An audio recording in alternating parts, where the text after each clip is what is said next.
አግኝቶ ማጣትም ይጎዳል። እኔ ለምሳሌ እስከ 13 ዓመት ድረስ በኖርማል ነበር ራመድ የነበረው። ከዛ በኋላ ነው ስፓይናል ቢፊዳው ታውቆ አንዳንዴ ዘግይቶ የሚታወቅ ነገር ስላለው ማለት ነው። ዘግይቶ ታውቆ በ13 ዓመቴ ሰርጀሪውን ተሰርቼ ክራንች ሊይዝ የቻልኩት።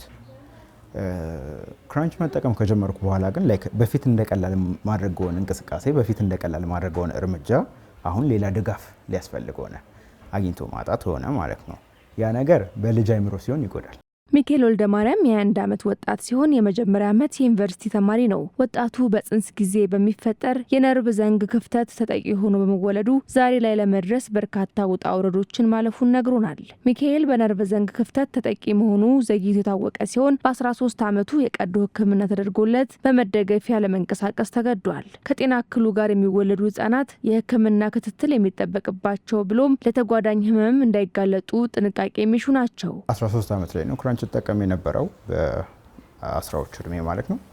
እስከ 21 ዓመት ላይ ግን ብዙ ነገሮች ታልፈዋል። ብዙ ቻሌንጆች ይኖራሉ። ለምሳሌ ትምህርት ቤቶች የራሳቸው የሆነ ቻሌንጆች ይኖራቸዋል። ኢንቫይሮንመንቱ የራሱ የሆነ ቻሌንጅ ይኖረዋል። እንደምንም ተብሎ ግን አሁን ለዚህ ላለውበት የትምህርት ደረጃና የስራ ሁኔታ ልበቃች እያለው ብዬ አምናለሁ። ሌላኛዋ ባለታሪካችን ቤዛ በሻህ ደግሞ ሁለተኛ ልጇን ስትወልድ ህፃኑ በነርቭ ዘንግ ክፍተትና በሃይድሮሴፋለስ ማለትም ጭንቅላት ውስጥ ከመጠን በላይ ፈሳሽ መጨመር ምክንያት ለአካላዊና አእምሯዊ ህመም መዳረጉን ታስታውሳለች። በዚህም እስከ 7 ዓመቱ በህክምና ሲታገዝ ቆይቶ ህይወቱ ማለፉን ታስረዳለች። ሁለተኛ ልጄ ከስፓይናል ቢፊዳና ሃይድሮሴፋለስ ጋር ነበር የተወለደው እና በጣም ብዙ ውጣ ውረዶች ውስጥ አልፈናል እንደ ቤተሰብ። በጣም ከባድ ጊዜዎች ውስጥም አልፈናል። ደስ የሚሉ ነገሮች አሉት። ያው ልጅ ስለሆነ ብዙ በረከቶች፣ ብዙ ሳቆች አሉት። ከእንደዚህ አይነት ነገር ጋር ሲመጣ ደግሞ ብዙ የሚያስጨንቁ፣ ብዙ ግራ የሚያጋቡ፣ ተስፋ የሚያስቆርጡ፣ ብዙ ህመም ያላቸው ጊዜያትም ደግሞ ውስጥ እናልፋለን። የነርቭ ዘንግ ክፍተት አፈጣጠርና የጭንቅላት ውስጥ ፈሳሽ መቋጠር በእርግዝና የመጀመሪያዎቹ 28 ቀናት የሚፈጠር መሆኑን የኒውሮሰርጅን ባለሙያው ዶክተር ሃናንያ ጅምባዬ ገልጸውልናል። እንግዲህ ጽንስ በሚያድግበት ጊዜ 3 ሌየሮችን ወይንም ርብራቦች ይኖሩታል። መጀመሪያ ከአንድ ጽንስ ይጀምርና ወደ 3 ርብራብ ያድጋል።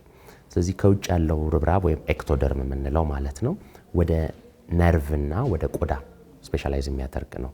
ስለዚህ ያ የነርቭ ከላይ በኩል ያለው ርብራብ በሚያድግበት ጊዜ ራሱን እንደ ቱቦ አድርጎ እየዘጋ ይህንን የህብለሰረሰር ዘንግን ይሰራል፣ አንጎልንም ይሰራል እንደማለት ነው። ስለዚህ ይህ የህብለሰረሰር ዘንግ በ28ኛ ቀን ላይ ይዘጋል ሙሉን እስከታች ድረስ ተብሎ ይጠበቃል።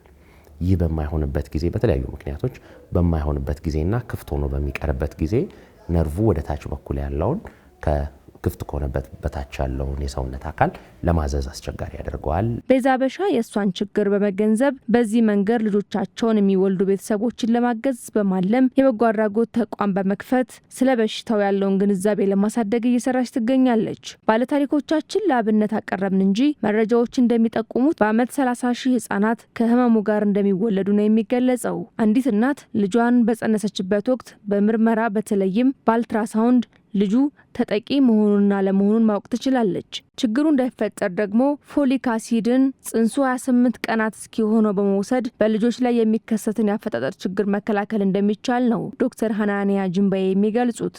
ይህ ኒውራል ቲዩብ የምንለው የሚዘጋው እስከ 28 ቀን። ስለዚህ ይህንን 28 ቀን ማለት እንግዲህ በጣም አርሊ ነው።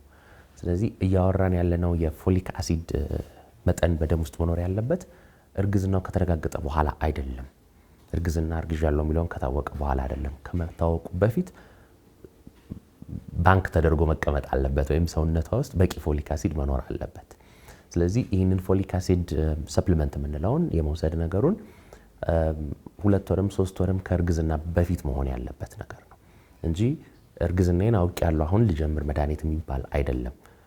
የኦርደር ልዩነት ነው። ብዙ ሰው ማርገዙን ካወቀ በኋላ ወደ ክትትል ይሄዳል ነው ወደ መድኃኒት መውሰድ ይሄዳል አይደለም። መሆን ያለበት መጀመሪያ ከእርግዝና በፊት መድኃኒቶችን ወስደን ሰውነትን እናዘጋጃለን። ከዛ በኋላ እርግዝና ይከሰታል ነው። እኛ የምናደርገው ክትትልና የሚያስፈልገው ክትትል ልዩነት ያለው ይመስለኛል። እኛ ቅድመ ወሊድ ክትትል፣ ቅድመ እርግዝና ክትትል አናደርግም። ለምሳሌ ማርገዝ ፈልጋለሁ ብላ አንድ ሴት የሕክምና ባለሙያ ጋር ሄዳ አስፈላጊ ምርመራዎችን አድርጋ ዝግጅት አታደርግም። ከችግሩ ጋር የሚወለዱ ልጆች ህይወታቸውን በተቻለ አቅም እንደማንኛውም ዜጋ እንዲመሩ አመለካከትን በማሳደግ ወደ ሕክምና ማምጣት እንዲሁም የትምህርት የጤናና የሚያስፈልጓቸውን ግብዓቶች ማሟላት ላይ ትኩረት ሊደረግ እንደሚገባ ተገልጿል። በማህበረሰባችን አንዳንድ ጊዜ ወደ ሕክምና አለመውሰድ ፈርቶ ቤት መደበቅ አይነት ነገሮች አሉ። ሰው ምን ይለኛል፣ ጎረቤት ምን ይለኛል አይነት ጉድ እንደዚህ ሆነብኝ አይነት ነገር አለ።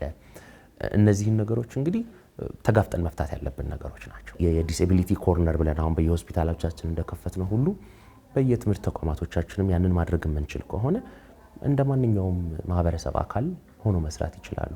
ግንዛቤ ቀጣይ አንድ ሙሉ ትውልድን ያድናል ብዬ አምናለሁ። ግንዛቤውን ለራሳችን ፈጥረን ራሳችን በእጃችን መከላከል ስለምንችል ማለት ነው። እናቶች፣ ወላጆች በራሳቸው መከላከል ቢችሉ ልጅ ለሚደርስና አካል ጉዳትን በግንዛቤ ብቻ ማስቀረት ይቻላል ብዬ አምናለሁ።